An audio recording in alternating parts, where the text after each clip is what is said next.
Assalamu alaikum and greetings and best wishes. Today I'd like to read one of the chapters from my book, Memoirs of a Hillbilly Muslim. This book is available on Amazon, Barnes & Noble, and a bunch of other places. And this book is about snippets from my life and how I relate them to the Quran. So each chapter starts with a verse from the Quran. This is Surah 31:6. Among people are those who, with no knowledge, purchase frivolous stories to mislead from the path of Allah and hurl ridicule.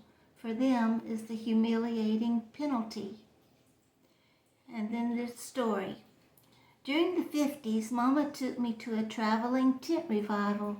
It was common then for a preacher and his crew to travel across the country, scouting for a place to set up a huge carnival-sized tent.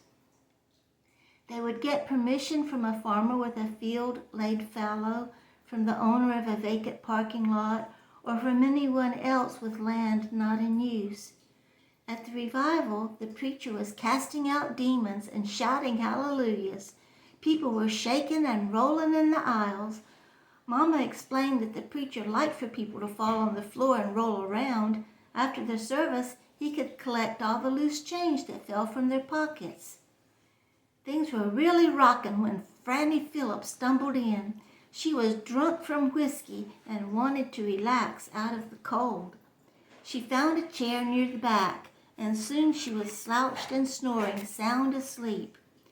The preacher uncovered the baptismal pool, an inflated kiddie pool, and began urging people to get saved and be baptized. One woman squealed as she ran up to the preacher. She was shaking and babbling nonsense. Thinking she was possessed, the preacher hit her on the forehead and yelled, "Heal!" She fell backward onto the straw-covered dirt floor. Her body started writhing and jerking, and suddenly a horrible bellowing racket rumbled from her belly and roared from her mouth. It was so loud and alarming that it awakened Franny Phillip. Franny jumped from her chair and screamed, "Oh, Lordy, Lordy!" A man near Franny jumped up and announced, "Here's another one. She's got a demon in her too."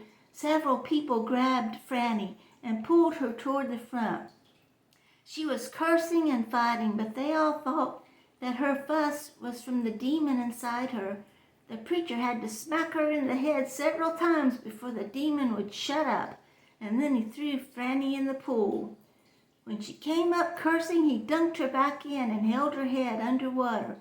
"I'm going to drown this demon in the living water," the preacher said with determination. Franny kept struggling, and she passed out from exhaustion. "Now she's healed. Hallelujah!"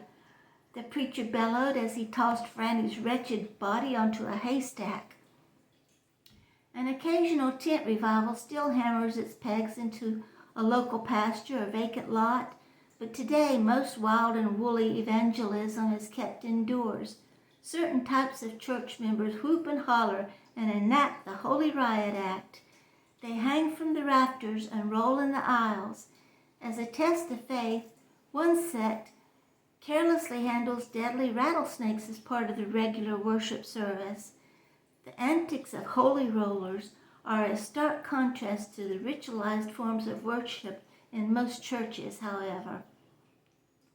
Islam is a regulated religion, but it is not free from weird notions and invented ideas.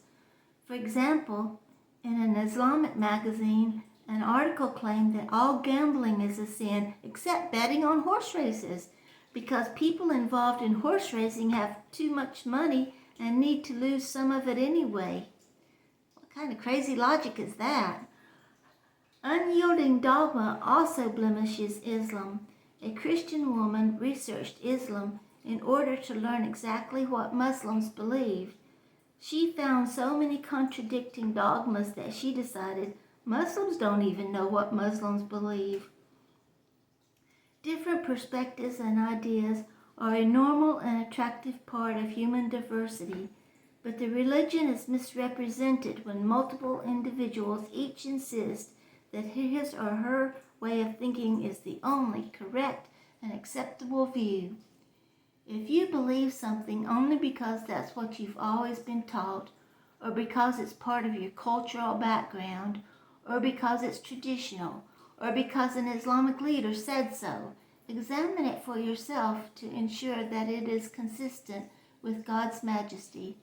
Although God's ordinances are absolutes that cannot change, they must necessarily be interpreted and appropriately applied with a proper balance of revelation and reason for the best advantage for our modern world. Let us not be a religion of hardheads. Each chapter ends with a prayer, and the prayers are from different religions and different holy books, and this prayer is adapted from 1 Timothy 1, 3-7 in the Christian Bible. O God, with your guidance, may we ponder and evaluate ideas, cast away false teachings, and guide others to truth. Help us to recognize those who want to be teachers of God's law, but do not know what they are talking about, even though they speak with confidence. May we forsake false traditions and foolish discussions that only start arguments. May we each have the love that comes from a pure heart, a clear conscience, and genuine faith. Thank you for listening, and I hope you'll get a copy of my book, Memoirs of a Hillbilly Muslim.